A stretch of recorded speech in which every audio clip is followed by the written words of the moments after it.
राधे कृष्ण राधे कृष्ण। वर्गा की प्रार्थना से अर्जुन का शेष चारों अप्सराओं को भी शाप मुक्त करके मणिपुर जाना और चित्रांगदा से मिलकर गोकर्ण तीर्थ को प्रस्थान करना। वर्गा बोली, भरत वंश के महापुरुष उन ब्राह्मण का शाप सुनकर हमें बड़ा दुख हुआ। तब हम सब के सब अपने धर्म से च्युत न होने वाले उन तपस्वी विप्र की शरण में गए और इस प्रकार बोली, ब्राह्मण, हम रूप यौवन और काम से उन्मत्त हो गई थी, इसलिए अनुचित कार्य कर बैठी। आप कृपा पूर्वक हमारा अपराध क्षमा करें। हे तपोधन, हमारा तो पूर्ण रूप से ही मरण हो गया कि हम आप जैसे शुद्ध आत्मा मुनि को लुभाने के लिए यहाँ आई।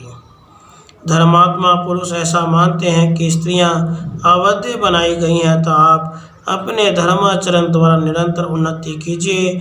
आपको हम अबलाओं की हत्या नहीं करनी चाहिए। धर्मज्ञ ब्राह्मण समस्त प्राणियों पर मैत्री भाव रखने वाला कहा जाता है। भद्र पुरुष मनीषी पुरुषों का यह कथन सत्य होना चाहिए। श्रेष्ठ महात्मा शरणागतों की रक्षा करते हैं। हम भी आपकी शरण में आई हैं, तो आप हमारे अपराध क्षमा करें। वैशंपायन जी कहते हैं, वीरवर, उनके ऐसा कहने पर सूर्य और चंद्रमा के समान तेजस्वी तथा शुभ कर्म करने वाले उन धर्मात्मा ब्राह्मण ने उन सब पर कृपा की। ब्राह्मण बोले, सत और सत सहस्त्र शब्द ये सभी अनंत संख्या के वाचक हैं, परंतु यहाँ जो मैंने शतम समाह तुम लोगों को 100 वर्षों तक ग्रह होने के लिए कहा है, उसमें सत शब्द 100 वर्ष के परिमाण का ही वाचक है, अनंत काल का वाचक नहीं है। अब जब जल में ग्राह बनकर लोगों को पकड़ने वाली तुम सब अप्सराओं को कोई श्रेष्ठ पुरुष जल से बाहर स्थल पर खींच लाएगा, उस समय तुम सब लोग फिर अपना दिव्य रूप प्राप्त कर लोगी। मैंने पहले कभी हंसी में भी झूठ नहीं कहा है। तुम लोगों का उद्धार हो जाने के बाद भी सभी तीर्थ इस जगत में नारी तीर्थ के नाम से विख्यात होंगे और मनीषी पुरुषों को भी पवित्र करने वाले पुण्य तीर्थ बन जाएंगे। वर्गा कहती हैं, भारत, उसके बाद उन ब्राह्मण को प्रणाम उनकी प्रदक्षिणा करके अत्यंत दुखी हो हम सब उस स्थान से अन्यत्र चली आई और इस चिंताएं पड़ गई कि कहाँ जाकर हम सब लोग रहें, जिसे थोड़े ही समय में हमें वह मनुष्य मिल जाए जो मैं पुनः हमारे पूर्व स्वरूप की प्राप्ति कराएगा। भरत श्रेष्ठ, हम लोग 2 घड़ी से इस प्रकार सोच विचार कर ही रही थी कि हम लोग महाभाग देवर्षि नारद जी का दर्शन प्राप्त हुआ। कुंती नंदन, उन अमित तेजस्वी देवर्षि को देखकर हमें बड़ा हर्ष हुआ और उन्हें प्रणाम करके हम लज्जा व सिर झुकाकर वहाँ खड़ी हो गई। फिर उन्होंने हमारे दुख का कारण पूछा और हमने उनसे सब कुछ बता दिया। सारा हाल सुनकर वे इस प्रकार बोले, दक्षिण समुद्र के तट के समीप 5 तीर्थ हैं जो परम पुण्यजनक तथा अत्यंत रमणीय हैं। तुम सब उन्हीं में चले जाओ, देर न करो। वहाँ पुरुषों में श्रेष्ठ सुधात्मा पांडु कुमार धनंजय शीघ्र ही पहुंचकर तुम्हें इस दुख से छुड़ा देंगे, इसमें संशय नहीं है। वीर अर्जुन, नारद जी का वचन सुनकर हम सब सखियाँ ही चली आई। अनग, आज सचमुच ही आपने मुझे उस शाप से मुक्त कर दिया। ये मेरी 4 सखियाँ और हैं जो अभी जल में ही पड़ी हैं। वीरवर, आप यह पुण्य कर्म कीजिए, इन सबको शाप से छुड़ा दीजिए।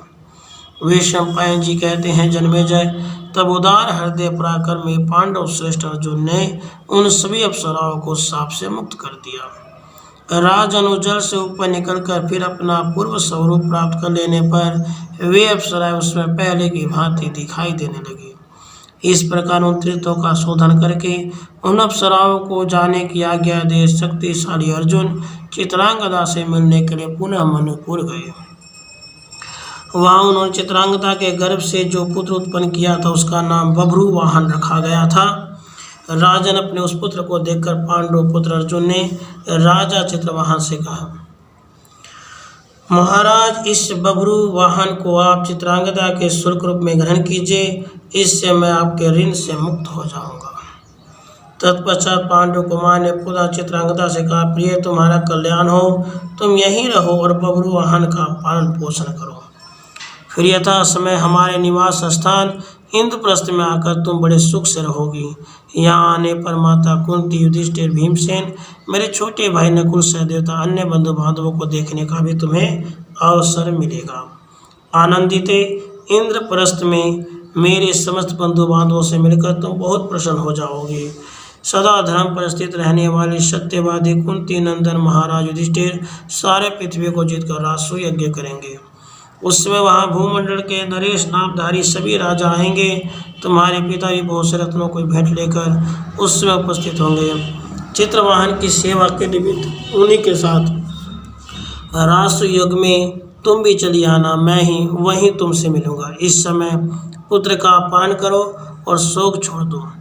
बबरू वाहन के नाम से मेरा प्राण इस भूतल पर विद्यमान है, अतः तुम इस पुत्र का भरण पोषण करो। यह इस वंश को बढ़ाने वाला पुरुष रत्न है। यह धर्मतः चित्रवाहन का पुत्र है, किंतु शरीर से पूर्व वंश को आनंदित करने वाला तथा पांडवों के इस प्रिय पुत्र का तुम सदा पालन करो। सती साध्वी प्रिय, मेरे वियोग से तुम संतप्त न होना। चंद्रागता से ऐसा कहकर अर्जुन को कर्ण तीर्थ की ओर चल दिए। वह भगवान शंकर का आदि स्थान है और दर्शन मात्र से मोक्ष देने वाला है। पापी मनुष्य भी वहां जाकर निर्भय पद प्राप्त कर लेता है। इस प्रकार से महाभारत आदि पर्व के अंतर्गत अर्जुन वनवास पर्व में अर्जुन की तीर्थ यात्रा संबंध रखने वाला 216वां अध्याय पूरा हुआ।